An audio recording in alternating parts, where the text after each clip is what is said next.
हे दोस्तों, welcome back to my channel. और बहुत दिन हो गए थे हम लोग ने एक कार का रिव्यू नहीं किया था, और आज एक कार हमारे पास आई है। जैसे कि आप मेरे पीछे देख रहे हो, रेनो काइगर 2021 एडिशन है। और गाड़ी ने 4 साल पूरे कर लिए और अराउंड 45,000 किलोमीटर्स कर लिए हैं। और हम लोग एक राउंड ट्रिप आज लेने वाले हैं इस गाड़ी का, और सारे चीज़ें बताने वाले हैं कि इन 4 सालों में इस गाड़ी ने कैसे परफॉर्म किया, सर्विस सेंटर रेनो का कैसे है, और मतलब क्या क्या क्या चीज़ें, जैसे कि कोई पार्ट्स एक्सपायर हुआ या फिर कोई पार्ट्स पेड पार्ट्स को खर्चा का करना पड़ा, ये सब सारी चीज़ें हम लोग आज बताने वाले हैं इस वीडियो में। और बने रहिए। और गाड़ी के जो ओनर है मेरे फ्रेंड हरीश पाटिल, वो मेरे साथ है आज। Welcome Harish to my channel. और इनकी गाड़ी है और पूरा डिटेल में जानेंगे आज इस गाड़ी के बारे में कि ये 4 साल में तो भाई गाड़ी के फीचर्स हम लोग जानेंगे कि गाड़ी जब ली थी और अभी जो गाड़ी है तो उसके अंदर क्या क्या डिफरेंस हुआ है गाड़ी का। हम लोग अगर स्टार्ट से हम लोग देखें सीधे सामने से, तो गाड़ी में हरीश क्या क्या है, मतलब DRL तो मुझे दिख रहे हैं यहाँ पे। DRS दिए हुए हैं। देन इसके हेलोजन हेडलैम्प्स है और ये फ्रंट ग्रिल दिया हुआ है। नीचे फॉग लैम्प के लिए जगह है, बट मैंने फॉग लैम्प तो लगाया नहीं है, बट मुझे कभी ज़रूरत ही नहीं लगी क्योंकि इसका ऑलरेडी इसमें हेडलैम्प का फोकस नीचे है, तो मुझे ऐसा ज़रूरत तो नहीं लगा।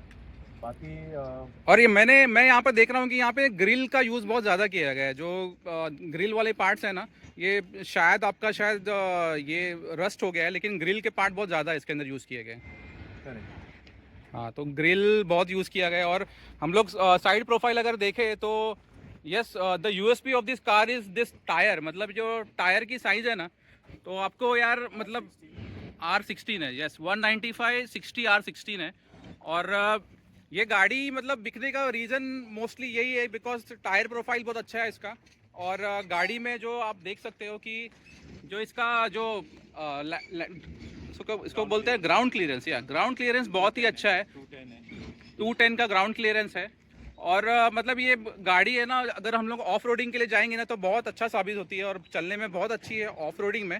और बाकी इंजन पे तो हम लोग धीरे धीरे आएंगे इसके, लेकिन साइड प्रोफाइल से काफ़ी अच्छी लगती है। और गाड़ी की और एक USP मुझे ये लगती है ना कि गाड़ी का जो बैक प्रोफाइल है ना, बैक प्रोफाइल का जो डिज़ाइन है और जो ये ऊपर जो रूफ रेलिंग है, और रूफ रेलिंग की वजह से ना गाड़ी बहुत ही ज़बरदस्त और बहुत ही स्पोर्टी लुक देती है। और इसका जो बैक लाइट्स है, बैक लाइट्स में जो सी डिज़ाइन है, ये सी डिज़ाइन से और भी गाड़ी अट्रैक्टिव लगती है।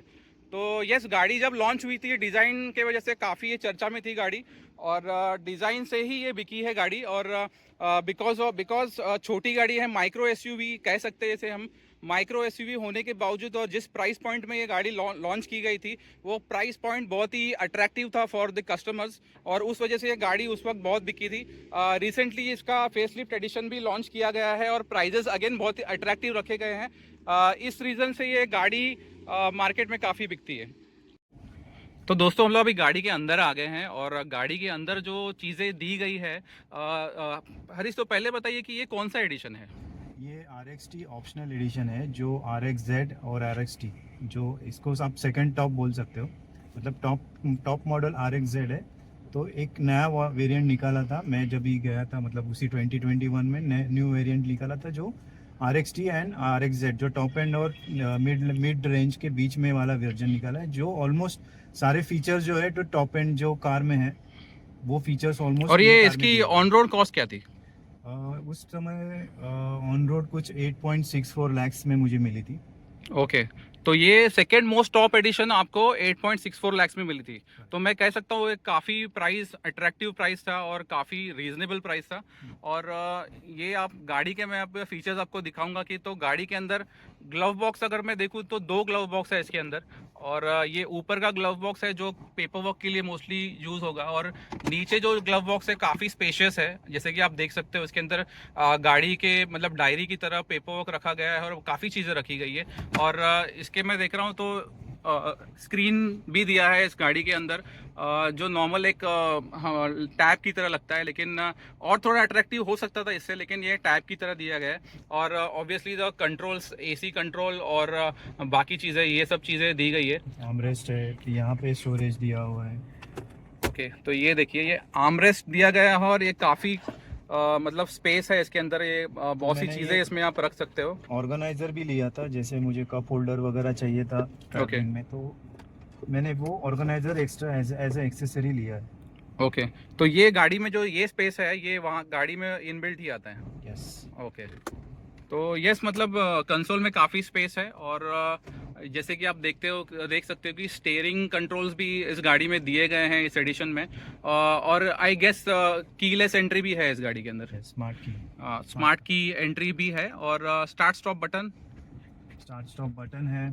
ओके, मैनुअल कार है। मैनुअल तो ऑब्वियसली वो गियर्स के साथ है। मैनुअल इसका एक वर्जन इसका जो एक्सट्रॉनिक सीवीटी है जो टर्बो एडिशन में आता है, बट ये मैनुअल है और नेचुरल एस्पिरेटेड इंजन है। Okay, 1 litre natural aspirated engine, तो इसका मतलब ये है कि इसका माइलेज काफ़ी बेटर होगा टर्बो इंजन से। यस, आई थिंक इनिशियली मुझे कुछ 18-20 के बीच में मुझे एवरेज मिल रहा था। अभी भी ऑलमोस्ट 16-17 तो मिल ही जाता है। ये आप सिटी की बात कर रहे हो? नहीं, सिटी में मुझे अराउंड 10-11 इस बीच में बम्पर टू बम्पर ट्रैफिक में मुझे उतना मिलता है। ओके, तो ये तो रहा इंटीरियर की बात। अभी चलो आगे वीडियो को कंटिन्यू करते हैं और गाड़ी में दोस्तों 410 लीटर्स का बूट स्पेस है। जैसे कि आप देख सकते हो कि गाड़ी में बहुत सारी चीज़ें एक साथ आ जाती है। और हम लोग जब गोवा गए थे ना, इसमें हमारे शायद 3 या 4 बैग्स आराम से इसमें आ गए थे और कुछ सूटकेस टाइप बैग्स भी थे, वो भी हम लोगों ने काफ़ी आसानी से हम लोग ले गए थे इस गाड़ी के अंदर। तो अगर गाड़ी ली है तो भाई घूमने तो ज़रूर गए होंगे, तो इस गाड़ी में आपने कौन कौन से ट्रिप किए? सबसे पहला तो अपना रोड ट्रिप था जो हम कॉलेज के दोस्त लोग गए थे। हम लोग 5 लोग, अभी तो हम 3 हैं यहाँ पे, 2 है नहीं, तो उनके साथ गोवा ट्रिप गया था पहले। और तो वो फर्स्ट रोड ट्रिप था around for I mean 1300 kilometre. या 2022 में हम लोग गए थे। 1300 किलोमीटर टोरा ओवरऑल जो डिस्टेंस कवर किया था। फिर उसके बाद हम लोग गए थे, हम लोग चार ज्योतिर्लिंग करने गए थे अलग अलग स्टेट्स में। 4 ज्योतिर्लिंग और एक 4 धाम में से किया था जो कि पूरी है। तो हम लोग स्टार्ट किया था कृष्णेश्वर से, जो महाराष्ट्र के औरंगाबाद जो संभाजीनगर है। तो वहाँ से हम लोग ने स्टार्ट किया था। फिर हम लोग वाराणसी में गए। वहाँ से वाराणसी तो आपने समृद्धि रोड फॉलो किया और कृष्णेश्वर किया, वहाँ से नागपुर होते हुए जबलपुर आई गेस जबलपुर होते हुए ये लोग गए वाराणसी, जो अभी रिसेंटली बहुत फेमस था बिकॉज महाकुंभ वहीं पे प्रयागराज में हुआ था। तो ये वो रोड है बेसिकली, उसकी बात कर रहे हैं। ओके, या तो वहाँ से वाराणसी हम लोग दर्शन करके फिर हम लोग झारखंड गए। ओके, झारखंड में वैजनाथ किया। फिर वैजनाथ करके हम पुरी गए। ओके, पुरी करके हम विशाखापट्टनम स्टे 31st जो था हम लोग का वो ओके। तो पुरी के पहले I guess you came from West Bengal, right? Yes, Calcutta से आप आए और पूरा घूम के विशाखापट्टनम से रिटर्न कहाँ से आए आप लोग? हम लोग वाया कोलकाता है। ओके, और पुरी से हम on the way Orissa, then Kolkata से फिर विशाखापट्टनम, ओके, जो कि almost I mean Kashmir Kanyakumari जो एक्सप्रेस वे है, ओके। जो कोस्टल रोड भी आता है। ईस्टर्न कोस्टल हाईवे की बात कर रहे हैं। ये ईस्टर्न जो इंडिया है, ईस्टर्न इंडिया में एक कोस्टल हाईवे है फ्रॉम पुरी टू विशाखापट्टनम, और वो आता है हैदराबाद के थ्रू। वापस अगर मुंबई जिन लोगों को आना है वो हैदराबाद के थ्रू आता है। यस, तो हम लोग विशाखापट्टनम स्टे करके फिर नेक्स्ट मॉर्निंग हम निकल गए मल्लिकार्जुन, जो कि है आंध्र प्रदेश में, सिरसेलम। तो श्री साई सेलम करके हम फिर रिटर्न पुणे। तो ये जो आपका ट्रिप था यार, ये बहुत इंटरेस्टिंग था। और उस वक्त मैं भी महाकालेश्वर गया हुआ था और ये वहाँ पे गए हुए थे उस ट्रिप पे। तो 4 ज्योतिर्लिंग का जो ये ट्रिप था ना, मतलब मैं इससे इतना इम्प्रेस हुआ था ना कि ये लाइफ में मुझे भी कभी ना कभी करना है। तो ये टोटल किलोमीटर आपने कितना किया था? कुछ around 5500 something kilometres with in 10 days कुछ हुआ था। दोस्तों इमेजिन कीजिए 1 लीटर इंजन है इस गाड़ी का और 3 सिलेंडर इंजन है। इसमें इन्होंने 5500 किलोमीटर एट वन गो, मतलब 7 या 8 डेज में आपने किया होगा। तो इतना किया है इन्होंने। तो ये जो मिथ है, मतलब जो गाड़ियाँ देखते हैं कि मेरा 1.2 लीटर इंजन है, 1.5 लीटर इंजन है, गाड़ी में पावर ज़्यादा है, नो डाउट वो रहता है। लेकिन अगर गाड़ी आपको कहीं दूर लेके जानी है तो ये 1 लीटर इंजन 3 सिलेंडर ये भी कोई कम नहीं है। मतलब इस गाड़ी पे आप ट्रस्ट कर सकते हो। आपने देखा कि इन्होंने कहाँ कहाँ उस गाड़ी को ये लेकर गए हैं। तो उसके बाद फिर आपने ऑलमोस्ट मेरा डेली का 600-500 किलोमीटर्स था रनिंग। ओके, मतलब हम लोग डे में स्टार्ट करते थे, फिर पहुंचते थे शाम को, दर्शन करके फिर स्टे करके फिर नेक्स्ट डे फिर ट्रैवलिंग। मतलब ओवरनाइट जो स्टे था इस गाड़ी को रेस्ट मिलता था वही बस था। वही था। वहाँ वो की तो अलावा मतलब ट्रेन- हम लोग खुद रेस्ट करना चाहते हैं इसलिए हम लोग रुकते हैं और उतना ही रेस्ट गाड़ी को मिलता था। तो 7-8 डेज गाड़ी कंटिन्यूस चली थी और 1 लीटर इंजन होने के बावजूद इंजन ने अच्छा परफॉर्म किया और गाड़ी ने धोखा नहीं दिया, वो बहुत इंपॉर्टेंट चीज़ थी। तो इस ट्रिप के बाद फिर आपने कौन सा और ट्रिप किया? फिर नेक्स्ट में जो मेरा अब तक का रिकॉर्ड है, मैं मेरा नेटिव कोल्हापुर से रामेश्वरम हम लोग वन गो में गए थे, ओके। जो कि ऑलमोस्ट है 1000 किलोमीटर्स। तो 1 गो में आपने 1000 किलोमीटर चलाया।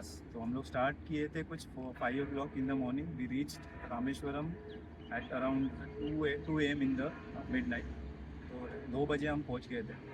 तो वो काफ़ी अच्छा एक्सपीरियंस था, वो काफ़ी रोड भी अच्छे थे, वो भी अगेन कन्याकुमारी रोड था, पश्चिम कन्याकुमारी। यस। वो सिमिलर हाईवे था, 3 लेन हाईवे था, काफ़ी अच्छा रोड था। तो हम लोग पहुंच गए, मतलब कोई दिक्कत नहीं आई, गाड़ी को भी टाइम टू टाइम हम लोग ब्रेक लेके गए और एवरी 3 hours 4 hours हम लोग ब्रेक लेते थे, थोड़ा ब्रेकफास्ट लंच डिनर करते करते हम लोग तो ये सब जब भी बड़े ट्रिप्स में होता है ना, तो आपको ये जो वॉशरूम ब्रेक्स है और ये ब्रेकफास्ट या फिर नाश्ता करना है कहीं पे, ये ब्रेक्स लेना बहुत ज़रूरी होता है।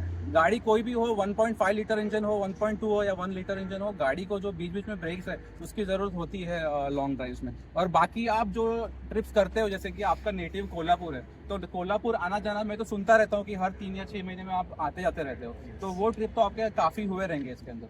और छोटे मोटे ट्रिप जैसे हम लोग खुद जाते हैं तलेगांव या फिर और जगह लोनावला या फिर आसपास की जगह है, ये हम लोग हर साल मानसून में घूमते रहते हैं। इस गाड़ी में हम लोग ने वो भी ट्रिप्स किए। आपने मेरे तामिनी की वीडियो में देखा होगा कि ये गाड़ी हम लोग वहाँ पे लेके गए थे। तो वो छोटे मोटे ट्रिप्स भी हम लोग ने काफ़ी सारे इस गाड़ी के अंदर किए हैं और गाड़ी काफ़ी रिलायबल है, गाड़ी कभी धोखा नहीं देती। और एक चीज़ था, हम लोग रामेश्वरम से नेक्स्ट जो हम लोग का डेस्टिनेशन था वो था कोडाईकनाल। जो कोडाईकनाल तो वो पूरा घाट सेक्शन, घाट सेक्शन ऑलमोस्ट 40 किलोमीटर्स के घाट थे। गाड़ी फुल्ली लोडेड थी, लगेज था, 5 पैसेंजर्स थे।